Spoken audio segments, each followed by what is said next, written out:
You're seeing flight cancellations. How disruptive might this storm be? We still need to see what sort of pans out, but it does look like it's going to be disruptive across the eastern seaboard of the U.S. as well as the south.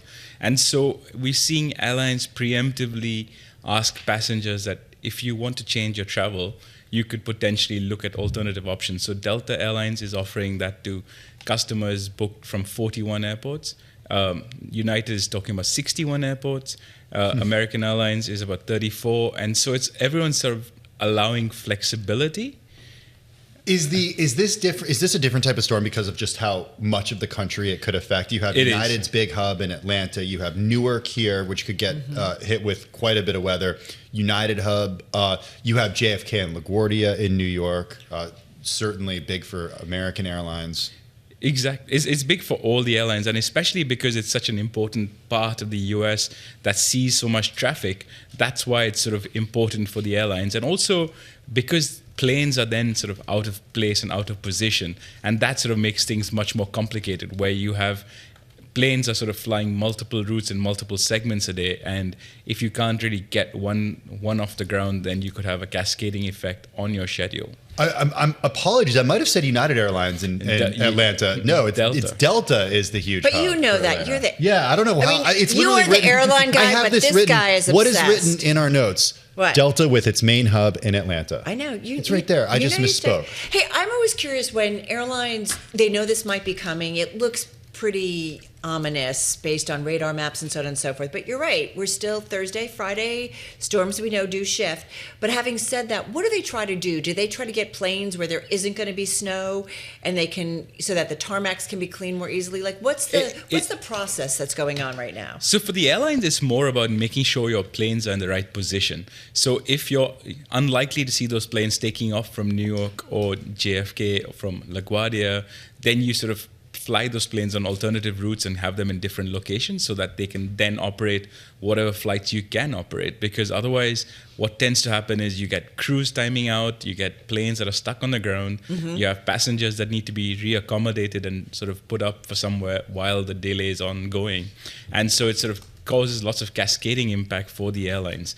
And so they'd rather not have those flights either taking off or preemptively cancel some flights in order just to reduce the stress on the system and being able to sort of, when the storm passes, you can sort of quickly reboot your operations and go from there. So it's not necessarily just a follow. It's not like, if we're going to get a ton of snow here, they try to get all the planes out of here. That's not necessarily the case. It's mainly to get... You're planning ahead for after. Exactly. Okay. It's mainly to get sort of the planes right in position, get the planes actually being able to fly, actually being able to be used on time and follow the schedules that they need to follow. Matt Miller is sending me IBs right now. Matt never sends me IBs anymore. Well, he's sending it to you too. Oh, is he? Yeah, okay. It's sending to both of us. He says, go to WSL Predict on the terminal, and you can look at Polymarket data. Oh, right. That shows how many inches of snow in New York City this weekend, the predictions for that. So 35% say 8 to 10 inches. 20% is 10 to 12. 14%, 14 or more inches.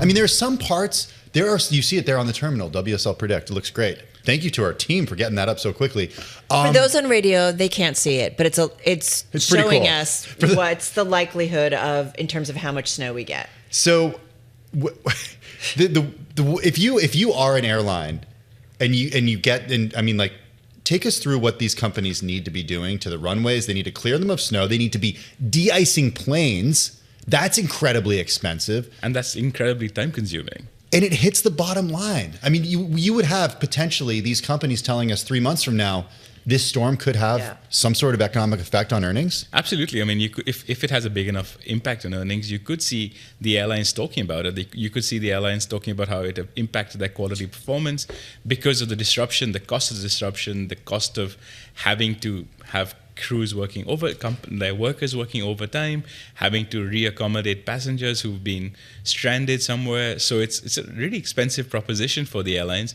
I mean, the airports, the airport operators tend to take care of the clearing of the runways and all of those, keeping all those things clear.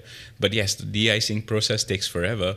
And as you're sitting on a plane waiting for it to be de-iced, that sort of adds to the sort of delays on those flights. And then you have aircraft that should have been flying 4 segments in a day, only being able to do 2. And then you lead to cancellations on the last 2 of those segments. You could also have pilots then cabin crew timing out because they have maximum hours. And so then you have planes that don't have pilots that are waiting to take off. So essentially, it creates all sorts of havoc for the airlines. You know, silver lining, it could be the holiday weekend. It could have been the holiday. I mean, right, it has something, I mean, I don't know how busy, I mean, people are flying around. We know that. And people are taking vacations, right, to get out of the cold weather. But I guess we'll have to wait and see how long it is, how bad it is. How quickly do those airports get up and running? Like as soon as the storm's over, they're up and running? Usually they're pretty quick at getting them back up and going. As soon as the storm passes, things tend to improve quite rapidly. Before we let you go, United Airlines out with results yesterday. The company warning that geopolitical tensions risk disrupting what's been, quote, a pretty hot start to the year. What is unique about United's routes that make it so exposed? So United flies a lot of international routes, and they're the biggest US international carrier, and so they fly across the world. And we tend to see, I mean, once Canada, we've seen demand fall off for Canada. We've seen demand from China not really coming back from the pandemic. And so all those sort of implications tend to have sort of effects on airlines being able to sort of monetize it. I mean, remember that all the airlines are talking about how business class travelers, both on domestic and on long haul flights, are sort of propping up their balance sheets. And so when you have those high paying customers no longer flying with you, that's when things start getting tricky.